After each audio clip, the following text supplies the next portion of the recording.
Nós vamos então prosseguir vendo o capítulo 5, Valiosos Apontamentos.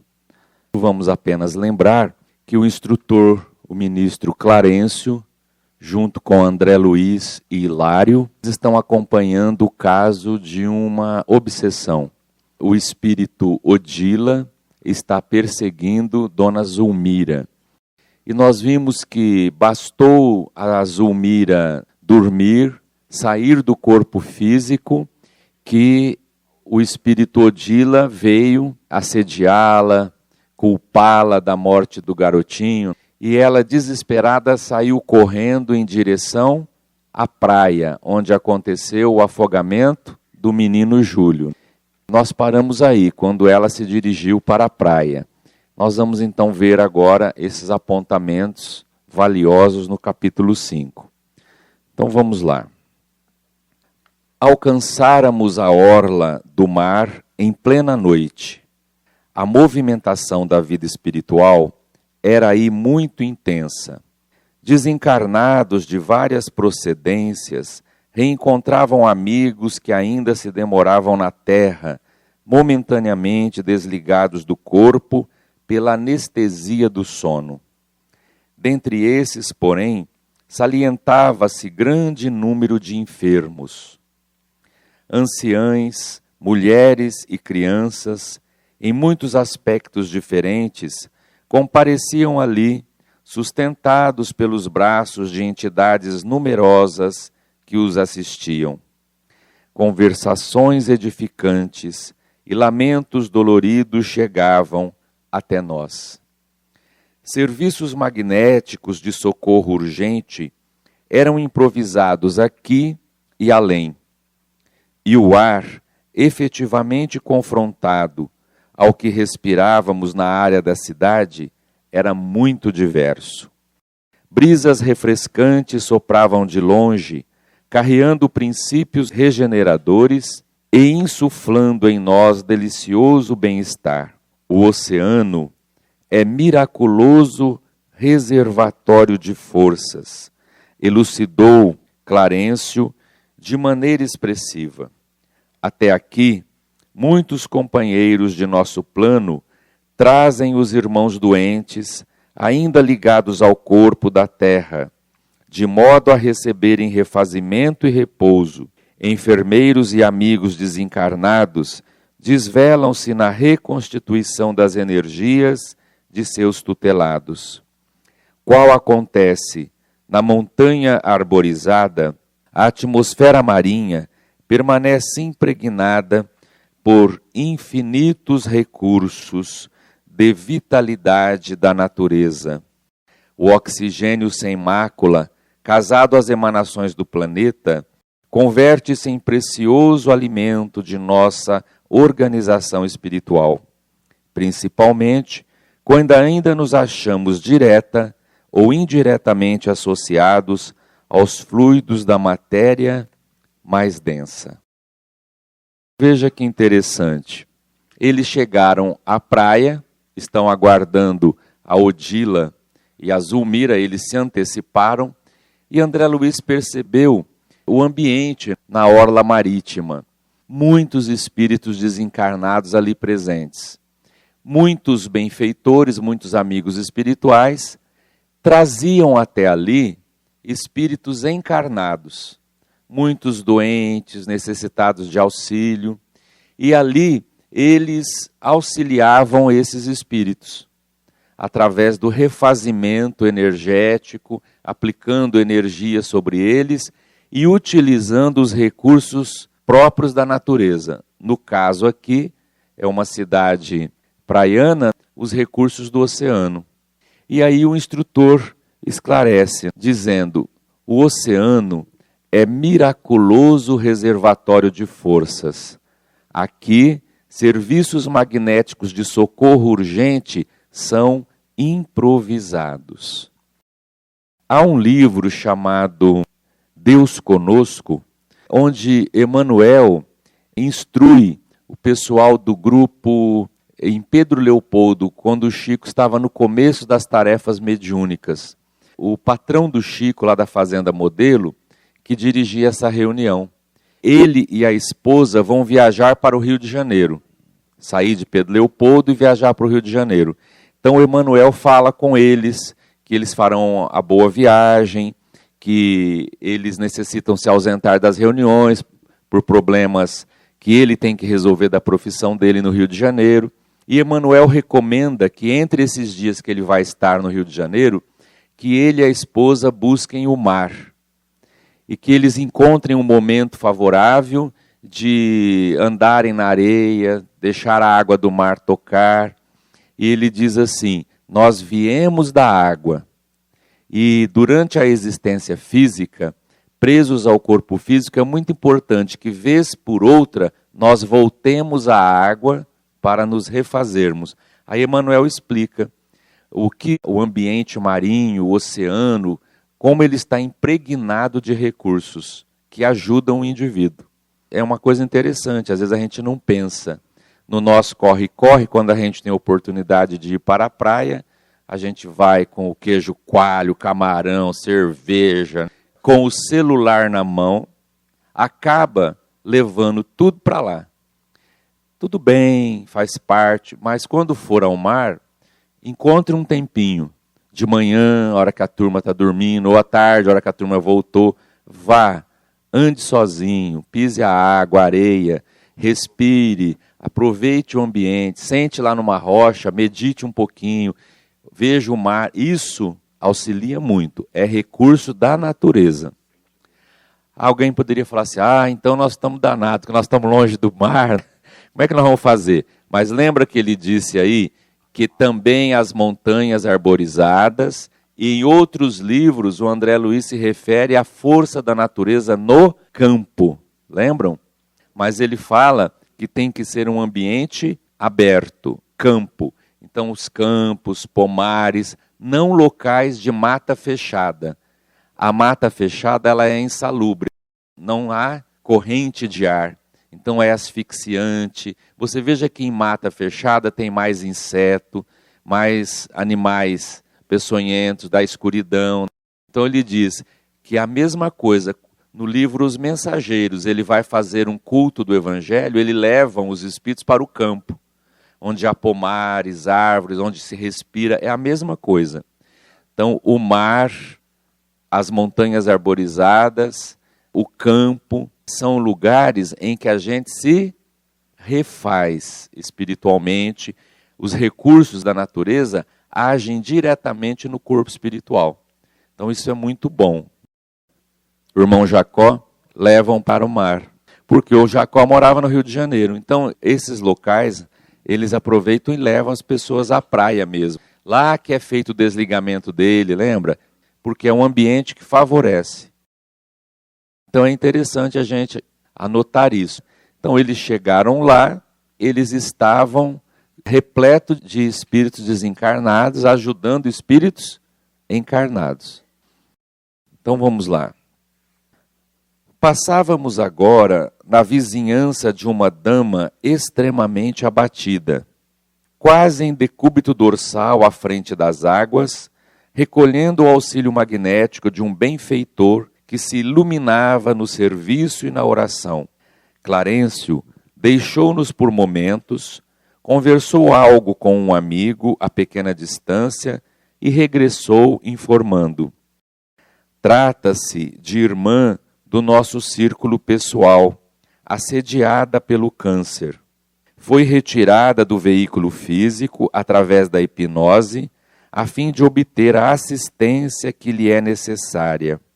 Mas, objetei, curioso, esse tipo de tratamento pode sustar o desequilíbrio das células orgânicas? A doente conseguirá curar-se de modo positivo? O ministro sorriu e aclarou: realmente, na obra assistencial dos espíritos amigos, que interferem nos tecidos sutis da alma, é possível, quando a criatura se desprende parcialmente da carne, a realização de maravilhas. Atuando nos centros do perispírito, por vezes efetuamos alterações profundas na saúde dos pacientes. Alterações essas que se fixam no corpo somático de maneira gradativa. Grandes males são assim corrigidos, enormes renovações são assim realizadas, mormente quando encontramos o serviço da prece na mente enriquecida pela fé transformadora, facilitando-nos a intervenção pela passividade construtiva do campo em que devemos operar. A tarefa de socorro concretiza verdadeiros milagres. O corpo físico é mantido pelo corpo espiritual, a cujos moldes se ajusta, e desse modo a influência sobre o organismo sutil é decisiva para o envoltório de carne em que a mente se manifesta. Então veja, quando ele falou, eles passando, viram uma mulher lá, deitada, o espírito aplicando energias ali à beira da praia. O Clarencio explicou, é uma senhora que foi trazida aqui pelo amigo espiritual, porque ela está com um câncer, e ele está ajudando, está dando a ela os recursos que ela precisa. Aí o Hilário perguntou, mas é possível isso? Os espíritos então conseguem, por exemplo, curar um câncer através dos recursos espirituais? Realmente, disse o ministro, é possível sim.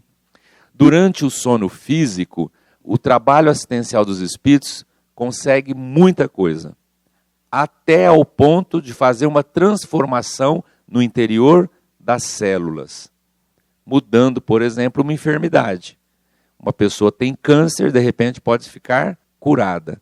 Mas como isso acontece? Nós alteramos, explica o Clarencio, as células no corpo espiritual. Como o corpo físico está ligado, célula a célula, ao corpo espiritual, qualquer mudança no corpo espiritual, gradativamente passa para o corpo físico.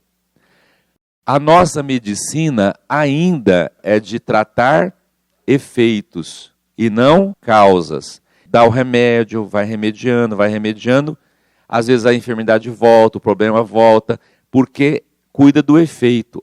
A causa sempre está no corpo espiritual. Então, é possível? É possível fazer isso sim. Ele diz que quando a pessoa tem fé e ora e busca e auxilia, o trabalho é muito mais rápido e efetivo. E se a gente sabe que isso é possível, nós temos que buscar. Então, eu estou com um problema, deixa eu orar. Senhor, eu sei, eu vou me preparar agora para dormir. Eu sei que durante o sono, eu, espírito, posso sair do corpo, me libertar parcialmente. Então eu peço ao meu anjo da guarda, meu espírito protetor, venha me buscar, me leve à presença dos bons, em lugares da natureza onde eu receba amparo, auxílio. Eu peço, Senhor, o que estiver dentro das minhas possibilidades de receber, que eu possa facilitar, que eu possa me ligar a esses bons espíritos, que eles me conduzam e projete ao dormir, eu vou na companhia desses amigos, eu vou receber amparo. Você está dando uma voz de comando, isso é bom. Agora, você está lá acabando de ver um filme de terror, uma novela que está matando todo mundo, você está torcendo para matar aquele personagem, com raiva dele, aí você desliga e bum. Sua mente está fervilhando com aquilo. Tem que se preparar para dormir. Isso quem ganha é a gente. O André fala para deixar as mensagens, deixa lá no seu criado, abre a gavetinha, pega uma mensagem dessa, lê, refaz a mente, ora dessa maneira, pedindo, o recurso vem mesmo. Estou aqui no centro, vou tomar passe, é um ambiente propício. Na hora do passe, esquece a maionese, o frango assado que você tem que fazer. Agora é hora de orar.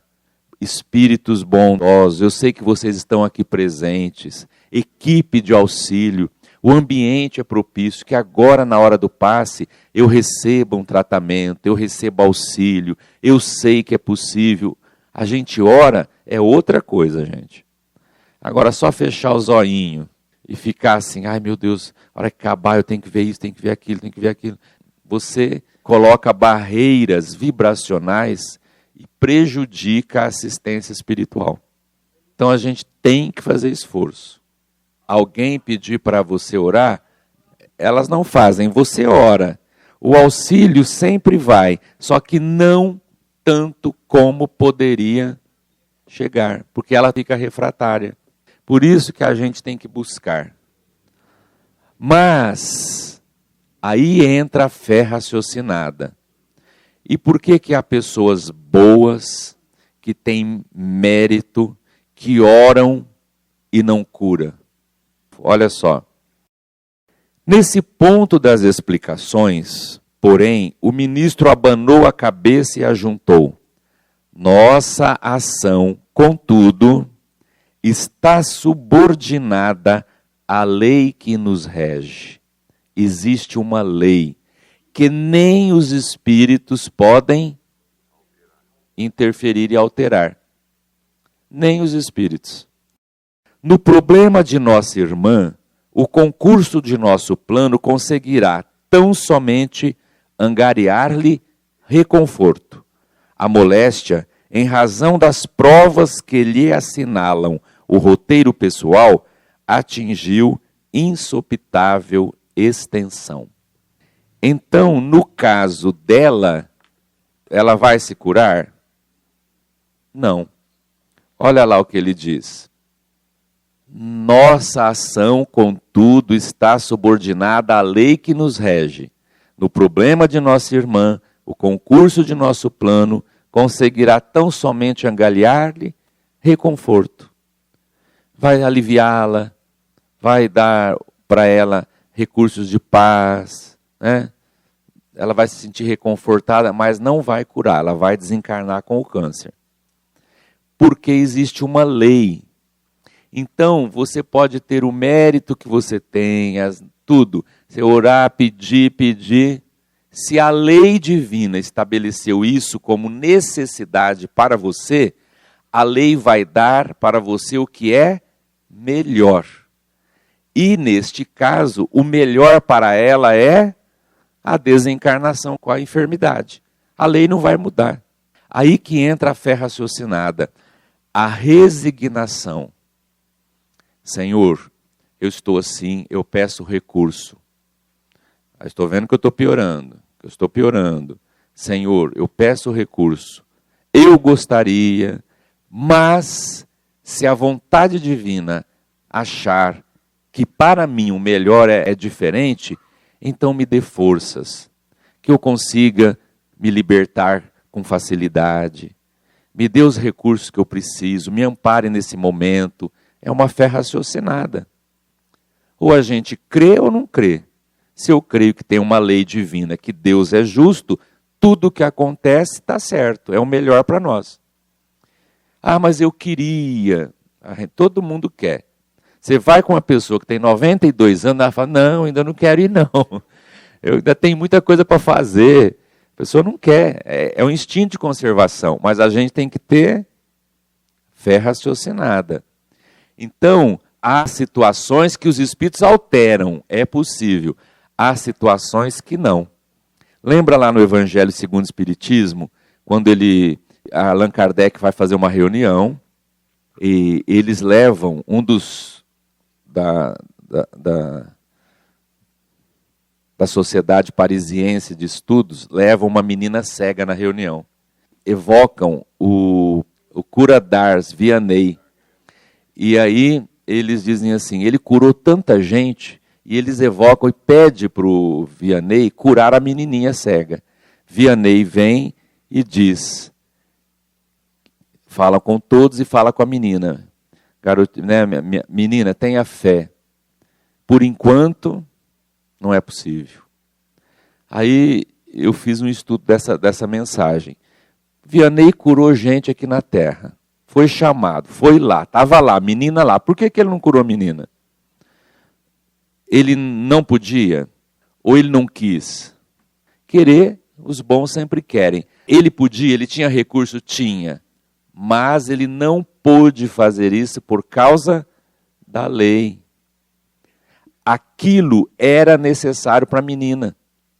E o Vianney olhou a ficha da menina e viu a causa da cegueira no passado, a expiação no presente e vislumbrou o futuro, o quanto essa cegueira ia amadurecer e dar a essa menina amanhã condições especiais de crescimento espiritual.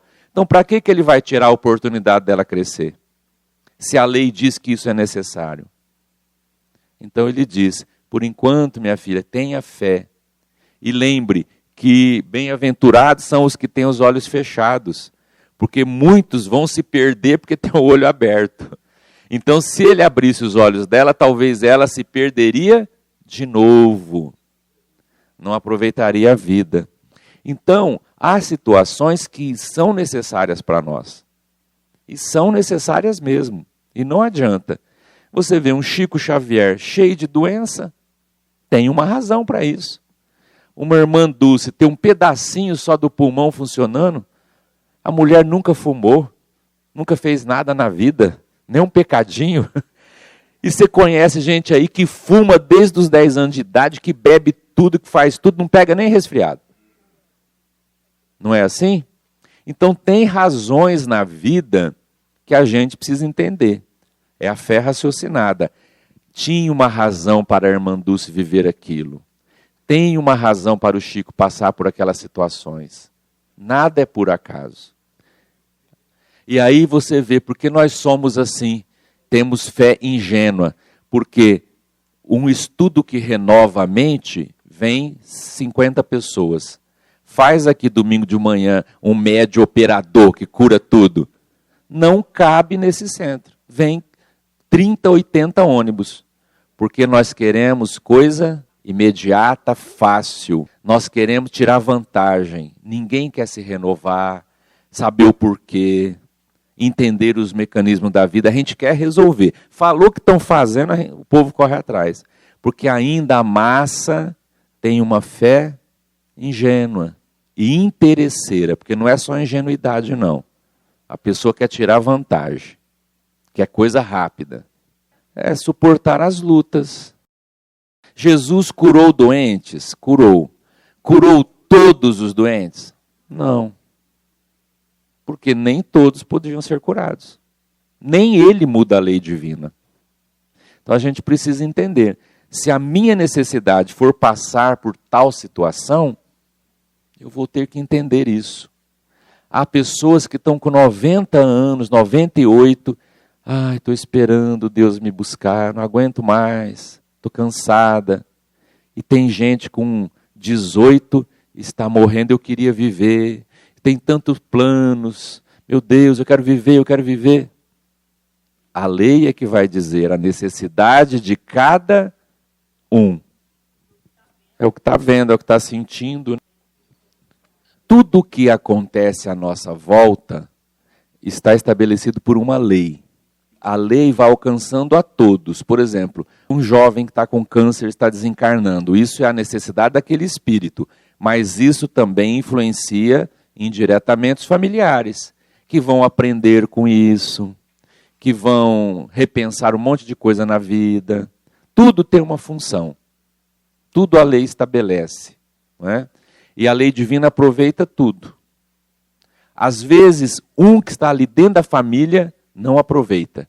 Eu não acredito em Deus. Como é uma pessoa tão boa? Deus não existe. E o que está fora, o vizinho olha e fala, nossa, nós não somos nada. A lição da vizinha ali é para a gente aprender.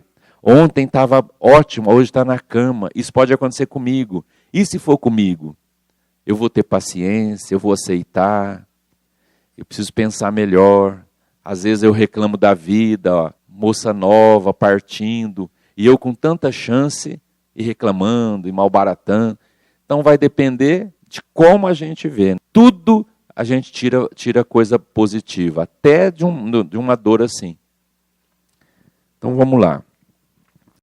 Quer dizer que ela agora apenas se habilita à morte calma? Indagou Hilário atencioso. Olha aí, gente. O Hilário falou assim, então ela não vai curar? Isso daí é só para ela ter uma morte calminha, assim, passar para o outro lado tranquilinha? Justamente, confirmou o orientador. Com a cooperação em curso, despertará no corpo desfalecente mais serena e mais confortada. Repetindo as excursões até aqui, noite a noite, habituar-se-á, com entendimento superior, à ideia da partida, transmitindo aos familiares resignação e coragem para o transe da separação. Aprenderá a contribuir com o seu esforço no sentido de aliviar-lhes as aflições pela humildade que edificará dentro de si mesma, pouco a pouco. Desligar-se-á da carne enfermiça, acentuando a luz interior da própria consciência, a fim de separar-se do ambiente que lhe é caro, como quem encontra na morte física valiosa liberação para serviço mais enobrecido, e assim, em algumas semanas, mostrar-se-á admiravelmente preparada ante o novo caminho. Clarencio silenciara. O assunto requisitava-me a novas observações. Nesse caso, comecei a falar hesitante. O ministro, porém, sorriu compreensivo e atalhou, esclarecendo. Já sei a tua conclusão. É isso mesmo. A enfermidade longa é uma bênção desconhecida entre os homens. Constitui precioso curso preparatório da alma para a grande libertação. Sem a moléstia dilatada, é muito difícil o êxito rápido no trabalho da morte. Olha que interessante. Então ela só vai ter a morte calma? Ela está recebendo esse amparo. Toda noite o benfeitor está trazendo ela aqui. E vai dando energia, ela está se envolvendo, se pacificando. Isso vai dando a ela equilíbrio. Ela vai passando para os familiares resignação. Todos vão se acostumando com a ideia da partida. Ela também vai se acostumando com a ideia da partida. Então isso tudo vai beneficiá-la na desencarnação. Todo esse amparo que ela está recebendo vai ajudá-la no transe da desencarnação. O que já é, gente, muito lucro. Porque muita gente desencarna, atordoado, revoltado, não aceitando. E aí o André Luiz fala assim, então quer dizer que... Aí o instrutor, já sei que você concluiu. É isso mesmo, André. A enfermidade longa é uma bênção desconhecida entre os homens. Constitui precioso curso preparatório da alma para a grande libertação. Nós não temos essa compreensão. A gente vê um familiar doente, a gente fala, ai meu Deus, não quero que sofra. Nós estamos vendo um lado, mas nós não estamos vendo o outro lado. O curso preparatório que este espírito necessita para fazer a libertação, com êxito rápido. Sem essa preparação para o espírito, ele diz que é muito difícil um êxito rápido. Imagina, você está doente, e vai, e você vê que você está doente, e vai em médico, e faz e doente, e longo. Você vai pensando na possibilidade. A gente só pensa na possibilidade quando está na beirinha do túmulo. Antes, você acha que você vai viver a vida inteira, que você não vai morrer. Todo mundo morre, menos você. A gente não pensa nessa possibilidade. Aliás, não é possibilidade, é a única certeza que a gente tem na vida, que nós vamos morrer. E que isso pode acontecer a qualquer momento. Mas a gente esquece isso. A enfermidade, o processo mais lento, você vai pensar na possibilidade, você vai aceitar isso, você vai se preparando para isso, as energias vão se desgastando, o processo vai acontecendo. É doloroso para os familiares verem isso.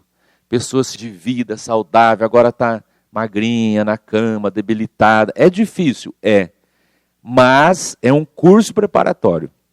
Agora imagina, você está saudável, bem, levanta, aí eu vou trabalhar, lá, pum, dá um trem ali, você cai na calçada, morre fulminante na hora, o infarto. Você estava pensando em morrer? Você estava preparado?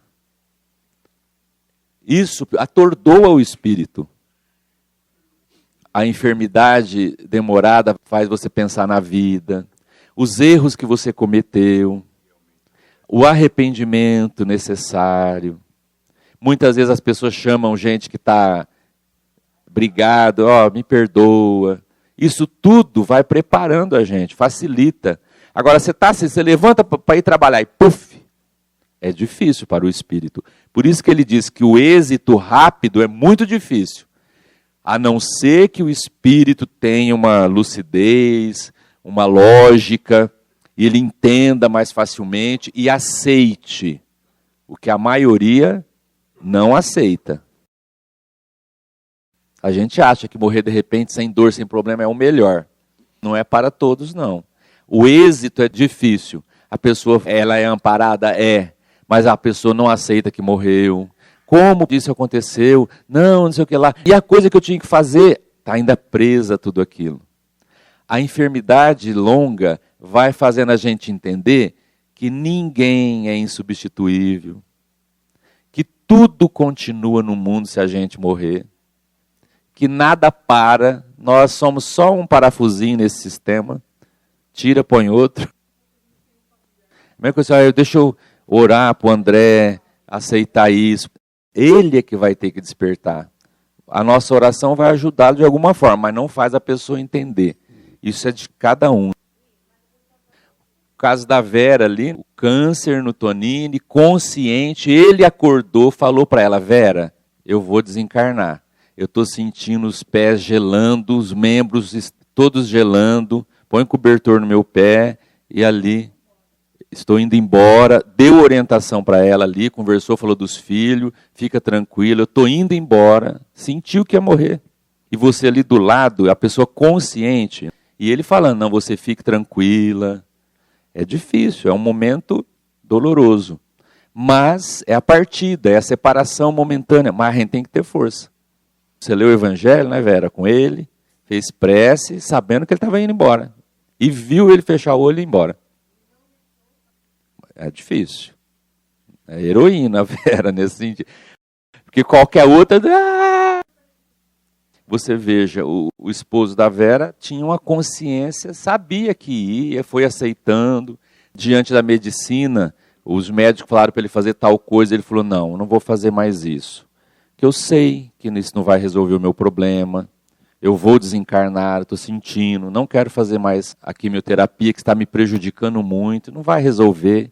Quer dizer, ele entendeu, aceitou, se preparou, que a gente ia lá orar, aplicar paz. Estava totalmente preparado. Não é para qualquer um. É uma coisa curiosa. A gente às vezes fala assim, esses médicos é insensível.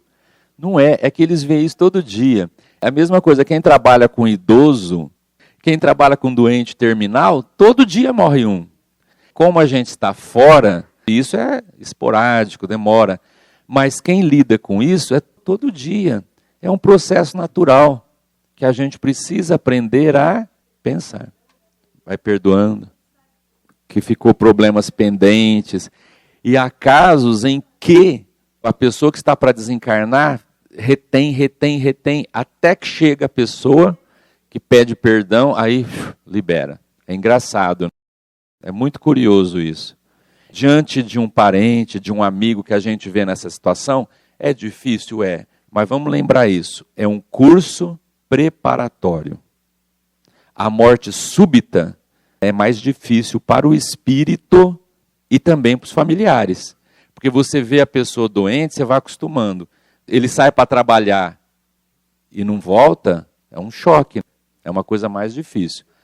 Agora, não vamos dizer que todo mundo que morreu assim, um infarto, está em dificuldade, foi difícil, foi penoso. Não é isso.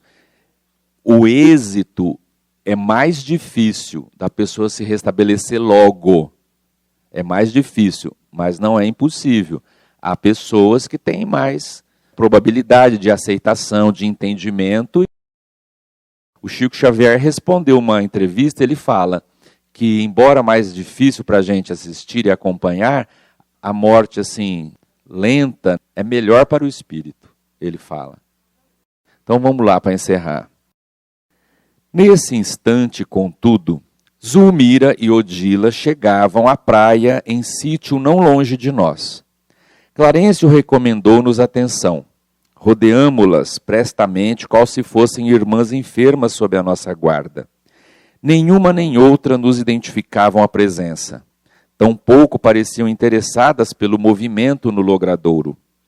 A primeira esposa de Amaro centralizava o olhar sobre a presa, enquanto que a vítima revelava na expressão facial o intraduzível terror dos que se abeiram do extremo desequilíbrio. Zulmira ensaiava o gesto de quem se propunha a regressar precipitadamente à casa, mas contida pela companheira avançava entre a aflição e o pavor, e repetindo as mesmas acusações que já ouvíramos, Odila martelava o cérebro da outra, reiterando desapiedada: recorda o crime, infeliz. Lembra-te da horrível manhã em que te fizeste assassina. Onde colocaste meu filho? Por que afogaste um inocente? Não, não, gritava a pobrezinha dementada. Não fui eu, juro que não fui eu. Júlio foi tragado pelas ondas. E por que não velaste pela criança que meu marido levianamente confiou às tuas mãos infiéis? Acaso não te acusa a própria consciência? Onde situas o senso de mulher? Pagar-me-ás alto preço pelo relaxamento delituoso. Não permitirei que Amaro te ame. Alimentarei a antipatia dele contra ti. Atormentarei as pessoas que te desejarem socorrer. Destruirei a própria casa de que te apossaste e me pertence. Impostora, impostora. Sim, sim, concordava Zulmira, terrificada. Não matei, mas não fiz o que me competia para salvá-lo. Perdoa-me, perdoa-me, prometo empenhar-me no refazimento da paz de todos. Serei uma escrava de teu marido e restituí-lo-ei aos teus braços. Converter-me-ei em serva da tua filhinha, cujos passos orientarei para o bem. Mas por piedade, deixa-me viver, liberta-me, compadece-te de mim. Eles estavam lá na praia e as duas chegaram. A Zulmira, desligada parcialmente do corpo, ela é essa primeira aqui que está atormentada, olha o fio prateado que está ligando ao corpo físico, e a outra, a Odila, a perseguindo. E a situação é a mesma. A Odila odeia, acusa e quer vingança. Você sabe que tem esposa desencarnada que contribui, porque ela olha os filhos, vê que o marido com alguém vai estar melhor. É outra lucidez. Nós vimos que a Odila não é assim. Inclusive, ela tem um problema da questão sexual, que ela não aceita, que ela morreu. Ela era muito apegada ao sexo com o marido.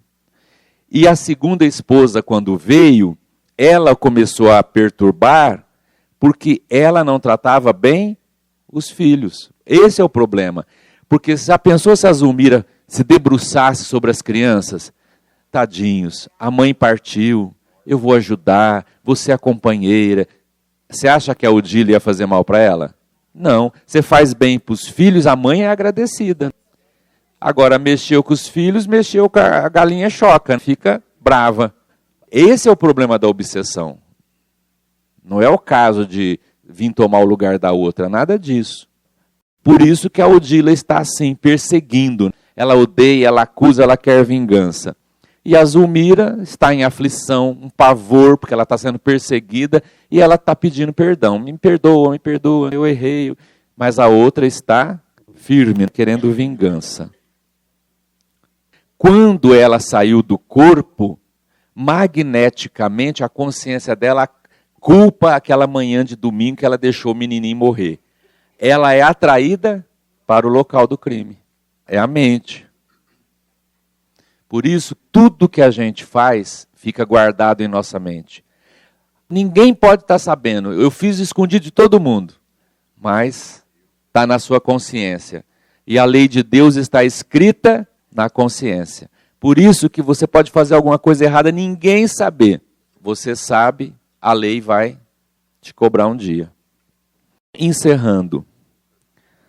Nunca, nunca, bradava a interlocutora friamente. Tua falta é imperdoável.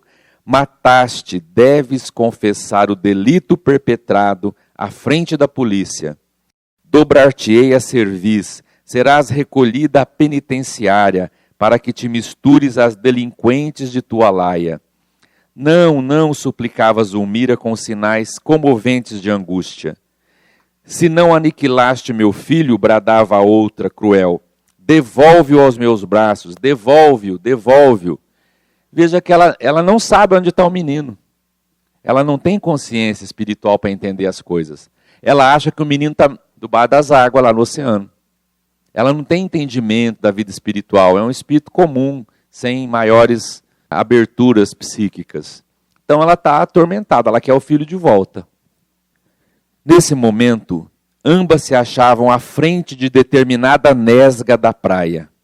Os olhos da pobre obsediada adquiriram um estranho fulgor. Foi aqui, reagiu a perseguidora rudemente. Aqui consumaste o sinistro plano de extinção da nossa felicidade. Qual se fora tangida de secretos impulsos, a segunda mulher de Amaro desprendeu-se dos braços que a constringiam e, penetrando as águas, clamava aflita, Júlio, Júlio! Odila, no entanto, perturbada e ensandecida, pôs-se-lhe no encalço. Sentindo-lhe a aproximação, Zulmira rodou sobre os calcanhares e disparou de volta ao lar.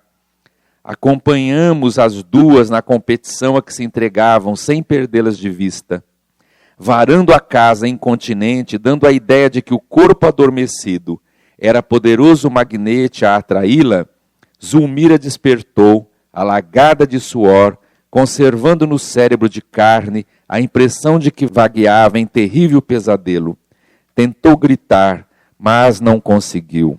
Faleciam-lhe as forças em colapso nervoso insopitável.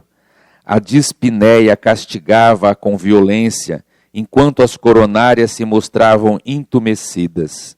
Clarencio aproximou-se e aplicou-lhe fluidos salutares e repousantes.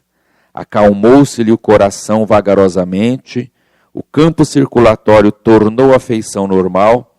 Foi então que a desventurada senhora conseguiu gemer, clamando por socorro. Então, olha só, ela foi atraída para a praia.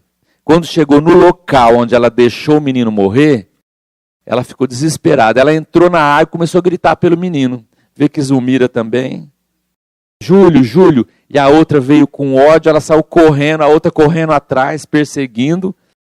Instintivamente ela voltou para o corpo. Diz o André Luiz, como se o corpo fosse um imã que a atraísse. Para ela, era um lugar que ela se esconde da outra, vamos dizer assim. E ela, instintivamente, correu para o corpo. Acordou gritando, não conseguia gritar, cheia de suor, um pesadelo terrível. Olha lá. Ela sai da praia, corre para o quarto. O corpo adormecido era poderoso imã a atraí-la. Zulmira despertou, alagada de suor. Geralmente, os pesadelos de perseguição é encontro que a gente tem com espíritos que não nos querem bem. Os encontros benfazejos, você acorda refeito, tranquilo. Esses encontros espirituais se acorda assim, com essas impressões. Agora, há que fazer distinção das coisas. Nem todo pesadelo é perseguição espiritual. Há pessoas que são influenciáveis. Vê um filme e à noite sonha com uma coisa assim, uma perseguição. É a imagem que você reteve. A gente tem que saber separar as coisas.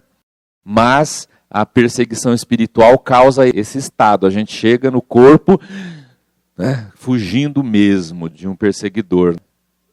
O cérebro não consegue reter tudo o que a mente viu no mundo espiritual. Mesmo os encontros bons, a gente não lembra.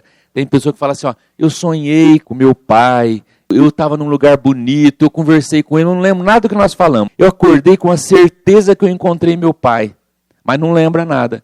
Por quê? Se reter tudo, nós não temos condições emocionais de viver com isso aqui. nós vamos ver aqui nesse livro que uma mãe vai visitar um filhinho que morreu, quando volta ela não lembra. O instrutor fala assim, ela não pode lembrar, porque a lembrança total disso, ela vai sentir tanta vontade de querer ficar lá com o filho, que ela vai começar a ter melancolia, depressão, e vai querer morrer para ir para lá. Então ela não pode lembrar de tudo. Ela só vai ter algo que a conforte, que ela não tem ainda preparo emocional para lembrar e saber que lá ele está e que ela está aqui, que tem que esperar, ela não vai conseguir. São coisas interessantes da vida espiritual.